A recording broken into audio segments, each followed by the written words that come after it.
Salut à tous, c'est Cyril71, bienvenue dans cette nouvelle vidéo. En ce vendredi 20 décembre 2019, on se retrouve quelques heures après le passage de la tempête Elsa qui m'a bien concerné, hein, voilà, comme vous l'avez vu sur ma précédente vidéo. Si vous l'avez pas vue, je vous invite à aller la visionner. Voilà, hein, c'était assez costaud.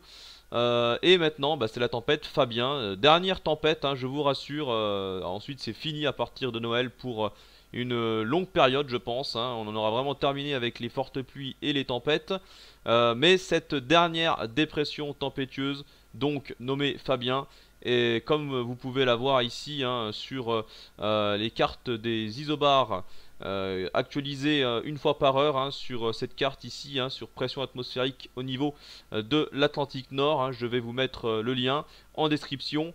Là par exemple, là, à 19h30 ça affiche 18h30 et à 20h30, vous l'aurez compris, ça affichera 19h30, hein, voilà, une fois par heure. Bon, c'est suffisant pour surveiller cette dépression. Vous la voyez, hein, elle est vraiment imposante, avec même un creusement assez large.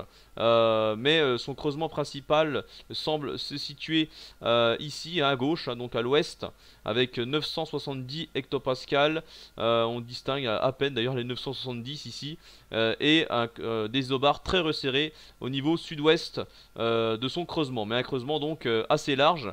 Et qui est propulsé par un jet stream très puissant, entre 300 et 320 km/h, qui va l'emmener directement au niveau du nord de l'Espagne, hein, c'est-à-dire à l'entrée, hein, du golfe de Gascogne.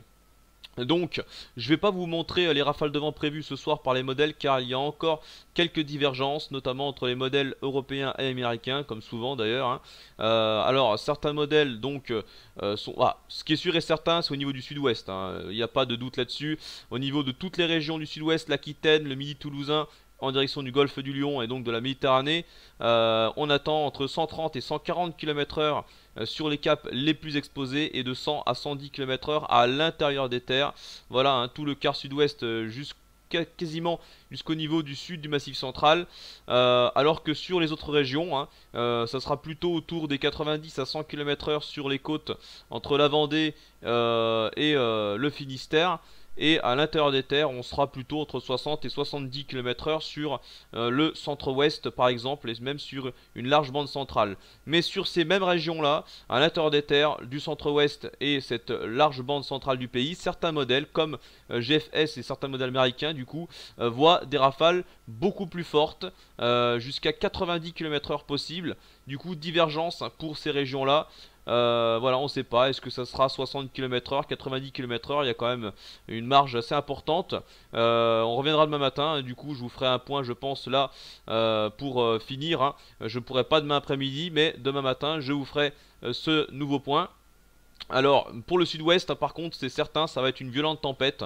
Il va falloir surveiller de très près cette dépression. Elle est quand même vraiment assez impressionnante sur les images satellites. Grande prudence du coup, surveillance accrue. On verra pour le sud-ouest en tout cas qui sera vraiment impacté, c'est une certitude. Voilà, donc c'était juste pour vous faire cette petite vidéo. On reviendra demain du coup, hein. Je vous souhaite à tous une très bonne soirée. Salut!